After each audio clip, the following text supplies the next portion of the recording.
नमस्कार बच्चों, आज हम नीति शतकम के छठे श्लोक से आगे पढ़ेंगे। पिछले श्लोक में हमने पढ़ा था कि नीतिकार भर्तृहरि जी कहते हैं कि कदाचित कठिन से कठिन असंभव कार्य को भी कभी न कभी प्रयत्न करने पर किया जा सकता है, लेकिन जिद्दी, मूर्ख और हठी व्यक्ति को कभी भी ब्रह्मा भी उनको प्रसन्न नहीं कर सकते। अब आज प्रस्तुत श्लोक में भी उसी तरह का वर्णन है कि असंभव कार्य भले ही कभी संभव हो जाएं, परंतु मूर्ख, जिद्दी और हठी व्यक्ति को, मनुष्य को समझाना, उसको प्रसन्न करना संभव नहीं है। लभेत सिक्तासु तैलमपि यत्नतः पीडयन् पिबेत् च मृगतृष्णिकासु सलिलं पिपासार्दितः कदाचिदपि पर्यटत् शशविषाणम् आसादयन्तु प्रतिनिविष्टमूर्खजनचित्तम् आराधयेत्। यत्नतः पीडयन् सिक्तासु, यत्नतः, यत्न करने पर अर्थात प्रयत्न करने पर, कोशिश करने पर, प्रयास करने पर, पीडयन पीसते हुए, पेरते हुए, सिक्तासु बालू या रेत में से भी, तैलम तेल को, लभेत निकाला जा सकता है, प्राप्त किया जा सकता है। दूसरी पंक्ति में पिपासार्दितः, पिपास अर्दित है, प्यास से व्याकुल बेचैन व्यक्ति, मृग तृष्णिकासु, मृग मरीचिका में, सलिलम पानी, पिबेत पी सकता है। तीसरी पंक्ति में कदाचिदपि पर्यटन, पर्यटन अर्थात घूमता हुआ कोई मनुष्य कदाचित किसी समय शशविषाणमपि खरगोश के सींग को भी आसादयेत देख सकता है। परंतु प्रतिनिविष्ट मूर्ख जनचित्तम, मूर्ख व्यक्ति के मन को न आराधयेत, संतुष्ट नहीं किया जा सकता। प्रयत्न करने पर, प्रयास करने पर, पेरते हुए या पीसते हुए रेत में से भी तेल निकाला जा सकता है, जबकि ये सब असंभव कार्य हैं। क्या रेत में से क्या तेल निकाला जा सकता है? लेकिन फिर भी नीतिकार भर्तृहरि जी कहते हैं कि अगर प्रयत्न किया जाए तो पीसते हुए बालू में से भी तेल निकाला जा सकता है। और पिपासा आर्दितः, प्यास से व्याकुल बेचैन व्यक्ति, मृग तृष्णिका में अर्थात रेगिस्तान आदि जगह पर, स्थान पर जहाँ बिल्कुल पानी नहीं होता है, वहाँ पर भी मृग मरीचिका में भी पानी को वो पी सकता है, उसको प्राप्त कर सकता है। पर्यटन और घूमता हुआ कोई मनुष्य कदाचित किसी भी समय शशविषाणम, खरगोश के सींग को भी आसादेत देख सकता है, जबकि खरगोश के सींग नहीं होते ही नहीं है। लेकिन जिद्दी, दुराग्रही या मूर्ख व्यक्ति के मन को संतुष्ट नहीं किया जा सकता। कहने का भाव है कि बालू में से तेल की प्राप्ति, मृग मरीचिका में से जल की प्राप्ति, खरगोश के सींग के दर्शन वस्तुतः असंभव कार्य हैं, परंतु प्रयास करने पर कदाचित इन कार्यों में भी व्यक्ति को सफलता मिल सकती है। परंतु मूर्ख व्यक्ति को प्रयास करके भी संतुष्ट करना असंभव है। साहित्य में असंभव कार्य के संभव न होने के लिए मृग मरीचिका शब्द का प्रयोग किया जाता है। ग्रीष्म ऋतु में हिरण रेगिस्तान में पानी ढूंढता है। जब वह नज़र उठाकर देखता है तो दूर से चमकते हुए रेत के कणों में उन्हें पानी की तरह रेत के कण दिखाई देते हैं, प्रतीत होते हैं। तो वह सारा दिन रेगिस्तान में दौड़ता रहता है, परंतु उसे जल की प्राप्ति नहीं होती, क्योंकि वह तो चमकते हुए रेत के कण होते हैं। रेत के कण को ही भ्रम से वो पानी समझता है। इसलिए ये सारे कार्य प्रयत्न करने पर संभव हैं, परंतु मूर्ख और जिद्दी मनुष्य को कभी भी प्रसन्न नहीं किया जा सकता। व्यालम बाल मृणाल तंतुभिरसौ रुद्धुम समुज्जृंभते छेत्तु वज्रमणि शिरीष कुसुम प्रांतेन सन्नह्यते माधुर्यं मधु बिंदुना रचयितुं क्षार अम्बुधे रिहते नेत्तुं वंचति यह खलान पथि सताम सुक्तै सुधास्यन्दिभि, यह खलान सुधास्यन्दिभि। प्रस्तुत श्लोक में नीतिकार कहना चाहते हैं कि दुष्ट व्यक्तियों को सन्मार्ग पर, अच्छे मार्ग पर ले जाने का प्रयास करना भी व्यर्थ है, क्योंकि खल अर्थात दुष्ट व्यक्ति को, दुष्ट मनुष्यों को सुधा अर्थात अमृत, अंतिम लाइन में अंतिम शब्द है सुधा से अंधी, अमृत की अंधी भी वर्षा करने वाली, अमृत की धारा की वर्षा करने के समान सुक्तई, अच्छी अच्छी उक्तियाँ अर्थात सुभाषितों से सताम सज्जनों के पथि मार्ग में नित्युम ले जाने के लिए वांछती इच्छा करता है। असौ बाल मृणाल तंतु भी, वह मनुष्य बाल मृणाल, मृणाल कहते हैं कमल को, कमल के डंठलों के द्वारा रुद्धुम समृज्झृंभते, व्यालम मदमस्त हाथी को समुज्जृंभते, उसको रोकने का प्रयास करता है, चेष्टा करता है, इच्छा करता है। शिरीष कुसुम, शिरीष के फूल से, प्रांतेन अग्रभाग से, वज्रमणिं छेत्तुम सन्नह्यते, हीरा अर्थात वज्र के समान कठोर हीरे को काटने के लिए वो सन्नह्यते उद्यत होता है, तैयार रहता है। मधु बिंदुना, और शहद की बूंद से, क्षार अम्बुधे, खारे समुद्र में माधुर्यम मिठास रचयितुम, लाने का इहते प्रयास करता है। जो मनुष्य दुष्टों को अमृत की धारा की वर्षा के समान सुभाषितों से सज्जनों के मार्ग पर ले जाने की इच्छा करता है, अर्थात दुष्ट व्यक्ति ऐसे होते हैं, उनको जितना मर्जी हम प्रयत्न कर लें, कोई भी अच्छे मार्ग पर, सज्जनों के मार्ग पर ले जाने की अगर इच्छा कर लें तो वो संभव नहीं है। तो वो कहते कि जो मनुष्य दुष्ट व्यक्तियों को अमृत की धारा के वर्षा के समान, जो सुभाषित होते हैं, अच्छी अच्छी उक्तियाँ होती हैं, अच्छे अच्छे ग्रंथों में जो रची हुई सूक्तियाँ हैं, सुभाषित हैं, वो कैसे हैं? मानो वो अमृत की धारा की वर्षा के समान है। तो अमृत की धारा की वर्षा के समान सुभाषितों से सज्जनों की मार्ग पर ले जाने की इच्छा करता है। मानो वो क्या करता है मनुष्य? सज्जनों, वह मनुष्य बाल मृणाल तंतु भी, कोमल कमल की डंठलों द्वारा, व्यालम मदमस्त हाथी को समुज्जृंभते, उसको बांधने का, उसको रोकने का प्रयास करता है। कमल की डंडियों को अगर तोड़ो तो बहुत पतले पतले तंतु होते हैं, तो क्या उन तंतुओं से मदमस्त हाथी को बांधा जा सकता है, रोका जा सकता है? नहीं रोका जा सकता।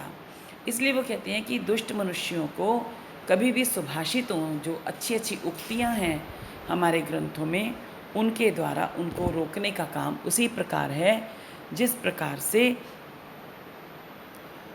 कमल के डंठलों के द्वारा मदमस्त हाथी को रोकने की चेष्टा करता है। फिर शिरीष के फूल के अग्रभाग से हीरे को काटने के लिए उद्यत होता है, तथा शहद की बूंद से खारे समुद्र के जल को मीठा बनाने की प्रयास करता है।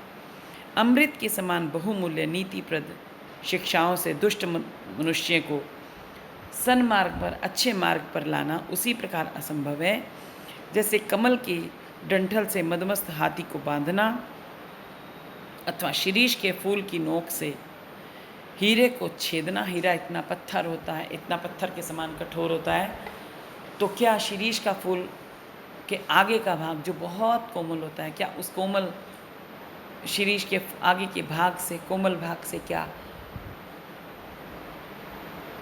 हीरे को बेंधा जा सकता है? असंभव है, उसमें छेद करना बहुत असंभव है। उसी प्रकार शहद की एक बूंद से क्या खारे समुद्र वाले जल को मीठा किया जा सकता है? नहीं किया जा सकता। तो इसलिए दुष्ट व्यक्ति कभी भी किसी की बात को नहीं मानते, अतः उन्हें उपदेश के द्वारा अच्छे मार्ग पर ले जाने का प्रयास व्यर्थ है। स्वायत्तम एकांत हितम विधात्रा वीर निमितम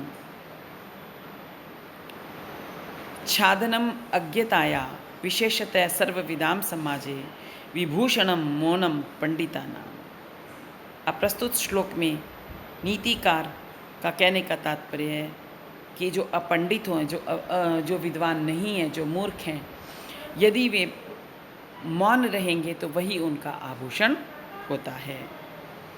तो विधात्रा अर्थात विधाता ने अपंडिता नाम मूर्खों का अज्ञताया उनकी मूर्खता को छादनम छिपाने वाला स्वायत्तम सर्वथा अपने अधीन एकांत हितम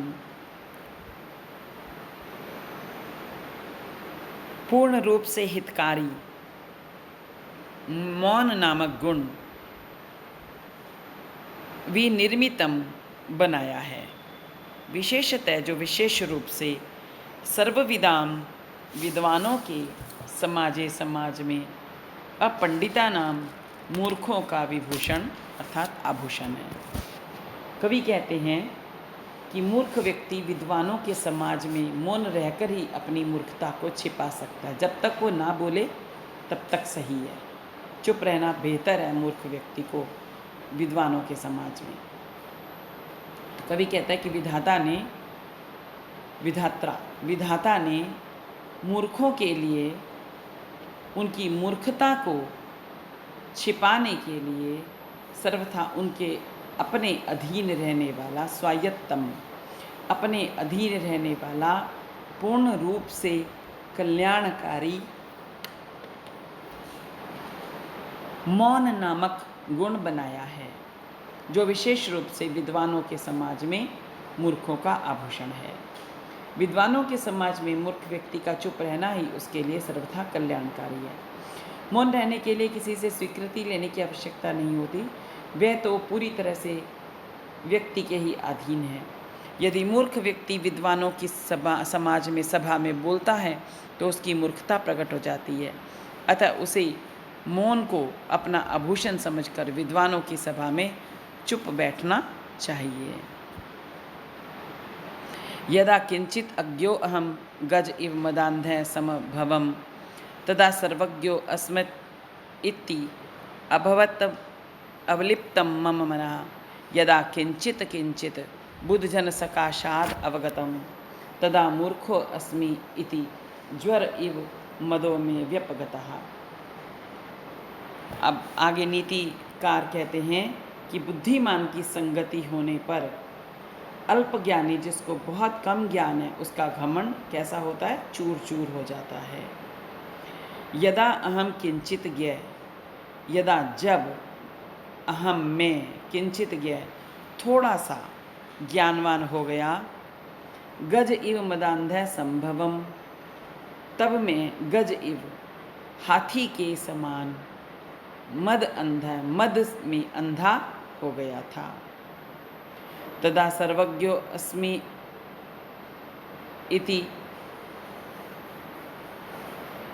और मैं सर्वज्ञ हूँ इस प्रकार से जो मेरा मन है वह कैसा हो गया?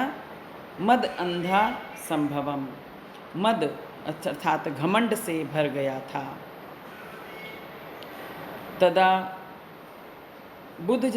यदा बुद्धजन सकाशात, परंतु जब बुद्धजन अर्थात जो बुद्धिमान लोग हैं अर्थात विद्वानों के सकाशात उसके साथ रहने लगा, किंचित किंचित अवगतम थोड़ा थोड़ा ज्ञान होने लगा।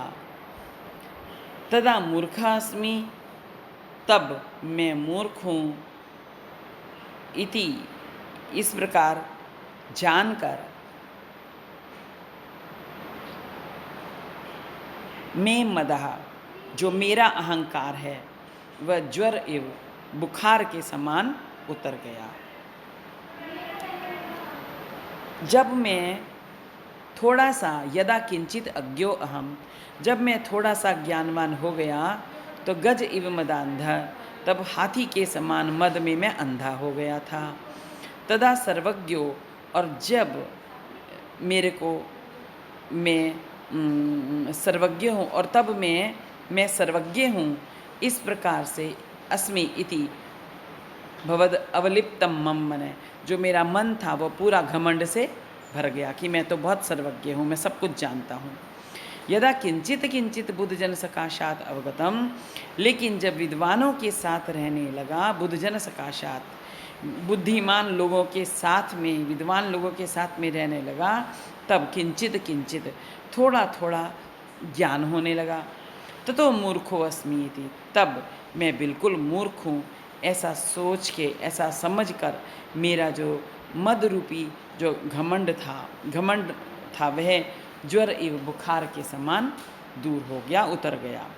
अर्थात कहने का भाव है कि थोड़ा सा ज्ञान होने पर भी व्यक्ति में घमंड आ जाता है और कि मैं तो सर्वज्ञ हो गया हूँ, सब कुछ मुझे पता चल गया है। लेकिन जब वह विद्वानों के बीच में बैठता है तो उसे आभास होता है कि मैं तो ज्ञान के क्षेत्र में अभी अज्ञानी ही हूँ। उस समय मेरा घमंड उसी प्रकार उतर जाता है जैसे बुखार उतर जाता है। वस्तुतः व्यक्ति के ज्ञान की परीक्षा तो विद्वानों के समाज में ही होती है। क्रमीकुलचितं लाला क्लिन्नं विगंधि जुगुप्सितं निरुपम रस प्रीत्या खादन्न रास्थि निरामिषं सुरपतिम अपि श्वा पार्श्वस्थं विलोक्य न शंकते न हि गणयति क्षुद्रो जंतु परिग्रह फलगुताम। श्वा क्रमीकुलचितम, प्रस्तुत श्लोक में कवि ने लोक व्यवहार मतलब पूरे इसमें नीति शतन में लोक व्यवहार एवं जीवन में सत्य के मार्ग पर चलने वाले सभी नीति विषयक 100 श्लोकों का वर्णन किया है। परंतु प्रस्तुत श्लोक में नीच प्राणी अपनी तुच्छ से तुच्छ वस्तु को भी है नहीं मानता, अर्थात उसको वह तब भी अच्छी लगती है, उसके बारे में वर्णन किया हुआ है। श्वा, श्वा अर्थात कुत्ता। क्रमी कुल चितम, कीड़ों के कुल अर्थात समूह से भरी हुई। लाला क्लिन्नम, लार से, क्लिन्नम भीगी हुई। विगंधी, दुर्गंध से युक्त। जुगप्सितम, घृणा से युक्त। निरामिषम, मांस से रहित। खर अस्थिम, गधे की हड्डी को। निरूपम रस प्रीत्या, अत्यधिक आनंद के साथ। खादन, चबाता हुआ। पार्श्वस्थम, पास में ही। स्थम, खड़े हुए। सुरपतिम, देवताओं के राजा इंद्र को भी। विलोक्य, देखकर। न शंकते, शंका नहीं करता, लज्जित नहीं होता। ऐसा क्षुद्र, ऐसा नीच, तुच्छ जंतु अर्थात प्राणी।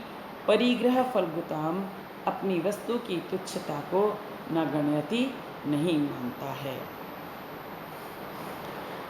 कीड़ों के क्रमीकुलचितम लाला क्लिन्नम, कीड़ों के समूह से भरी हुई और लार से भीगी हुई। विगंधी जुगुप्सितम, दुर्गंध से युक्त, घृणा से युक्त। निरामिषम, खरास्थि, मांस से रहित गधे की हड्डी को। निरूपम रस प्रीत्य खादनम, अत्यधिक आनंद के साथ चबाता हुआ जो कुत्ता है वो। पार्श्वस्थम, पास में ही खड़े हुए देवों के देव राजा इंद्र को देखकर भी वह लज्जित नहीं होता। क्षुद्र जंतु परिग्रह फलगुताम न गणयति, उसी प्रकार तुच्छ प्राणी भी पास में आई हुई अपनी वस्तु की तुच्छता को नहीं मानता।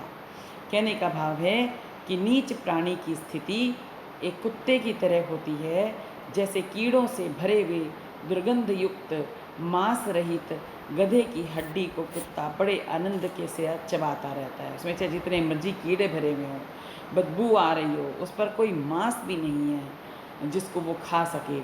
लेकिन गधे की हड्डी को, ऐसे मांस से रहित हड्डी को भी कुत्ता बड़े आनंद से उसको चबाता रहता है। उसे इस बात की लज्जा नहीं आती कि उसके इस कार्य को कोई देख रहा है।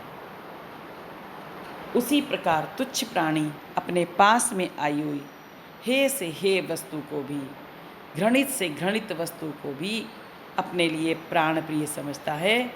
उसे इस बात का भय नहीं होता कि इस वस्तु को रखने से मेरी इज्जत चली जाएगी, बदनामी होगी।